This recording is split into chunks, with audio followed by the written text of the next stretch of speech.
내가 진실로 진실로 너희에게 이르노니 한 알의 밀이 땅에 떨어져 죽지 아니하면 한 알 그대로 있고 죽으면 많은 열매를 맺느니라. 오늘 생명 양식은 요한복음 12장 23절에서 33절 말씀입니다. 이 가운데 28절까지를 함께 보시죠. 예수께서 대답하여 이르시되 인자가 영광을 얻을 때가 왔도다. 내가 진실로 진실로 너희에게 이르노니 한 알의 밀이 땅에 떨어져 죽지 아니하면 한 알 그대로 있고 죽으면 많은 열매를 맺느니라.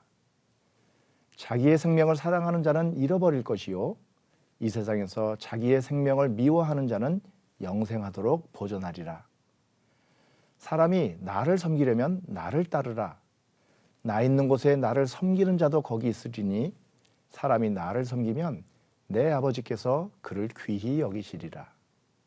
지금 내 마음이 괴로우니 무슨 말을 하리요? 아버지여, 나를 구원하여 이 때를 면하게 하여 주옵소서. 그러나 내가 이를 위하여 이 때에 왔나이다.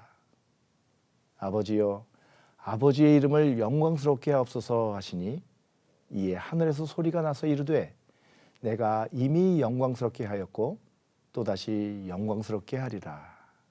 자, 이번 주일은 종교개혁 주일입니다. 그래서 오늘은 먼저 종교개혁에 대해 두 가지를 함께 생각해 보고자 합니다. 첫째, 종교개혁은 엄밀하게 말하면 종교를 개혁하려는 것이 아니라 교회를 개혁하려는 교회개혁 운동이었습니다. 예수님께서 친히 세우신 교회가 세월이 흐르는 가운데 타락하고 왜곡되고 결국 교회로서의 기능을 제대로 수행하지 못하게 될 만큼 변질되자 이를 개혁하여 예수님이 세우신 교회, 성도들의 공동체로서의 교회를 원래대로 회복하기 위한 운동이라고 할 수 있습니다. 이러한 흐름을 구조적으로 정리해 보면 교회를 세움, 즉 포메이션하고 교회의 변질, 이게 디포메이션 되어서 교회의 회복, 그러니까 리포메이션 하는 이 세 단계로 요약해 볼 수 있습니다.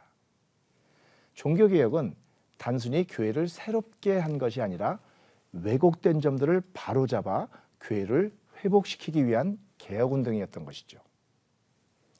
둘째, 종교개혁하면 우리는 보통 마틴 루터와 그의 95개조 반박문을 떠올리기 쉽습니다. 마치 마틴 루터가 없었다면 종교개혁이 일어나지 못했을 거라고 생각하는 것처럼 말입니다. 하지만 엄밀하게 말하면 종교개혁은 특정 인물이 아니라 전적으로 하나님의 뜻과 계획에 따라 하나님의 주도하에 진행되었습니다. 종교개혁이 성공하는 데 결정적 역할을 한 것이 바로 종교개혁 70여 년 전에 있었던 구텐베르크의 인쇄술 발명이었고 당시 유럽의 사회적, 경제적 상황도 적지 않은 기여를 했습니다. 이러한 환경적 요인들은 모두 종교개혁이 성공할 수 있었던 우연적인 요인이 아니라 당신의 교회를 개혁하기 위해 하나님께서 미리 예비하신 것이었어요. 그러면서도 하나님께서는 언제나처럼 교회의 개혁을 위해서 사람들을 들어 사용하셨습니다.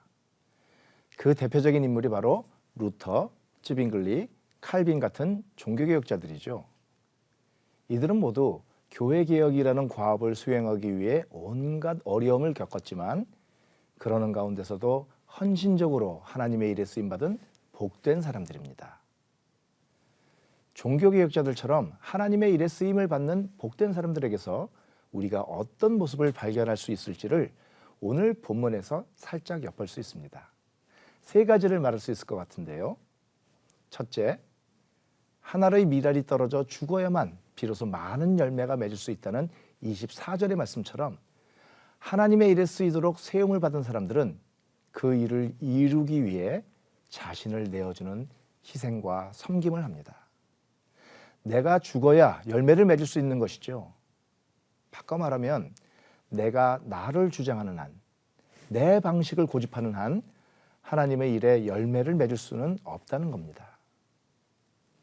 하나님의 일을 하는 데 있어서는 내 방식이 아니라 하나님의 방식으로만 열매를 맺을 수 있습니다. 둘째, 본문 27절, 28절에서 예수님은 하나님의 뜻이 이루어지도록 하기 위해 자신이 당하기 싫은 일을 기꺼이 감당하려는 모습을 보이십니다. 예수님만 그런 것이 아닙니다. 아브라함에서부터 사도 바울에 이르기까지 성경에 나타난 하나님의 사람들이 모두 그런 모습을 보여줍니다. 종교개혁자들도 마찬가지였어요. 타락한 교회의 위협에 굴복하지 않고 주님의 교회가 회복되도록 노력을 했습니다. 그것이 미랄이 되어 교회개혁의 열매가 맺어진 것이죠. 셋째, 23절에서 예수님은 인자가 영광을 얻을 때가 왔도다고 말씀하십니다. 좀 이상하지 않습니까? 우리가 잘 아는 것처럼 이때는 예수님이 영광을 얻을 때라기보다는 고난받을 때였으니 말이죠. 아마도 예수님은 이 말씀을 통해 자신의 영광은 자신이 높임을 받는 데 있지 않고 자신을 통해 하나님의 이름이 높임을 받는 데 있다고 말씀하시려던 것 같습니다. 종교개혁자들도 그랬던 것 같아요. 자신들의 이름이나 영화를 위해서가 아니라 주님의 이름을 위해, 주님의 교회를 바로 세우기 위해 헌신했던 사람들이죠.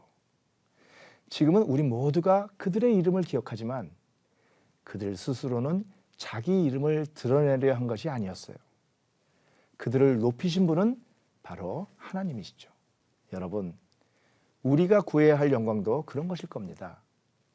우리에게 가장 영광스러운 것은 세상 사람들이 구하는 것처럼 사람들로부터 높임과 칭송을 받거나 아니면 우리가 원하는 것을 이루는 데 있는 것이 아니라 하나님의 뜻을 이루는 도구로 쓰임받는 데 있습니다. 세상에서 가장 높은 분, 세상을 만드시고 다스리시는 분의 일에 쓰임을 받는 것은 결코 사소한 일이 아니에요. 엄청난 영광이죠. 예수님이 그러셨던 것처럼, 예수님의 제자들과 종교개혁자들도 그랬던 것처럼 우리도 하늘에 썩는 미랄이 되십시다. 나를 위해서가 아니라 주님을 위해 살고 주님 때문에 사람들을 위해서 사는 사람이 됩시다. 그렇게 하나님의 이름을 높이는 일에 쓰임받기를 구합시다. 그렇게 해서 우리 주님이 어디 계시든 간에 주님 계신 그곳에 함께 거하는 복을 누리는 우리 모두가 되시기를 바랍니다.